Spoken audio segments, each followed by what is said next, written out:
pidato heran bin aneh guys. Kenapa sudah ribut Pilpres 2029 padahal pemerintahan Prabowo Gibran baru masuk tahun kedua? Kenapa klaim setia 3 kali justru terdengar seperti alarm kepanikan elit? Di video ini kita bongkar pelan-pelan, tanpa maki, tanpa fitnah, tapi tetap tajam dan menohok. Kenapa serangan ke Gibran malah jadi bumerang? Kenapa elektabilitasnya disebut melonjak? Kenapa PAN terlihat paling cepat memanaskan mesin politik? Dan kenapa isu Wapres 2029 muncul terlalu dini? Ini bukan soal suka atau tidak suka, ini soal membaca pola kekuasaan. Siapa yang panik, siapa yang tenang, dan siapa yang sebenarnya sedang dikejar waktu. Tonton sampai habis, karena di politik, yang ribut duluan sering bukan yang paling siap, tapi yang paling takut tertinggal. Ketua Umum PAN Zulkifli Hasan memberi sinyal bahwa partainya siap kembali mendukung Prabowo Subianto maju pada Pilpres 2029. Namun untuk posisi calon wakil presiden, PAN ingin diajak bicara sejak awal.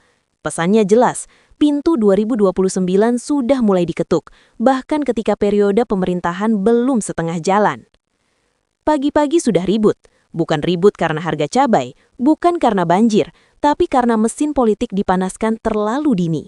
Dan yang membuat orang mengernyitkan dahi, bukan semua partai, bukan oposisi keras, yang paling kencang justru PAN. Secara logika politik dasar, pemerintahan yang baru masuk tahun kedua biasanya masih fase konsolidasi. Elit masih menghitung jatah, menikmati kekuasaan, dan menjaga harmoni. Tapi PAN sudah teriak, 2029. Ini bukan sekadar aneh, ini janggal. Dalam politik yang normal, yang kuat biasanya tenang membaca peta. Tapi PAN terlihat seperti berlari sambil menengok ke belakang, takut ada yang mengejar. Terlalu cepat panas bukan tanda siap, seringkali itu tanda takut tertinggal. Di politik, percaya diri itu tenang. Orang yang yakin posisinya aman tidak perlu berteriak. Mereka fokus kerja dan membiarkan waktu bekerja. Yang sering ribut justru yang merasa waktunya sempit. Ibarat lomba lari, yang di depan jarang menoleh, yang di belakang sering berteriak, "Awas!" Pertanyaannya sederhana, kenapa harus sekarang? Jawabannya mungkin pahit, karena peta kekuasaan sedang bergerak. Di tengah peta yang berubah itu, satu nama terus muncul, Gibran. Bukan karena ia ribut, tapi karena ia tidak panik. Serangan datang, isu lama diangkat, tuduhan diulang, tekanan moral dibungkus narasi besar. Tujuannya satu, menghentikan laju sebelum terlalu jauh. Tapi yang terjadi justru sebaliknya. Ia tidak melawan dengan pidato panjang, tidak adu mulut di media. Ia melakukan dosa besar dalam politik Indonesia, diam dan bekerja. Di negara yang elitnya gemar ribut, sikap tenang justru membuat orang lain gelisah. Ketika serangan gagal, strategi berubah, dari menyerang menjadi mengamankan posisi. Di titik inilah PAN mulai bergerak lebih cepat, bicara 2029, bicara Wapres, bicara kesetiaan. Bukan lagi soal siapa salah, siapa benar, tapi soal mengunci posisi sebelum ruang negosiasi menyempit. Lalu muncul narasi setia 3 kali. Sekilas terdengar heroik, tapi dalam politik, hal yang terus diulang justru sering menandakan ada kegelisahan. Kesetiaan yang benar-benar kokoh biasanya tidak perlu diteriakan. Orang yang benar-benar yakin posisinya aman tidak perlu mengingatkan jasanya setiap saat. Politik bukan sistem poin belanja, bukan kumpulkan stempel lalu tukar jabatan.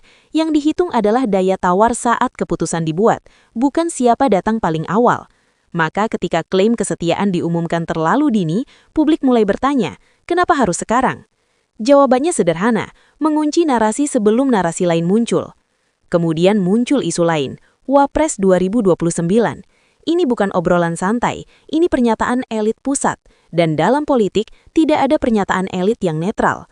Kenapa harus Wapres? Kenapa harus sekarang? Jika posisi benar-benar aman, seharusnya menunggu momentum. Tapi isu dilempar sebelum pintu dibuka. Ini bukan strategi ofensif, ini strategi mengamankan kursi sebelum penuh.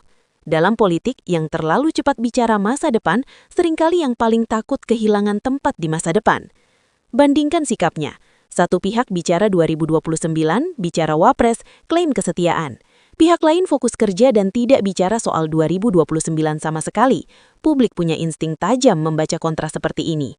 Kesimpulannya sederhana, mesin dipanaskan terlalu awal, klaim kesetiaan diulang-ulang, isu Wapres dilempar dini. Semua terjadi ketika figur lain justru terlihat tenang. Artinya ini bukan soal percaya diri, ini soal berpacu dengan waktu. Dalam politik, yang tenang biasanya di depan, yang tergesa sering tersandung. Publik melihat pola bukan sekadar pidato, dan pada akhirnya politik tidak dimenangkan oleh yang paling cepat bicara, tetapi oleh yang paling tepat membaca waktu.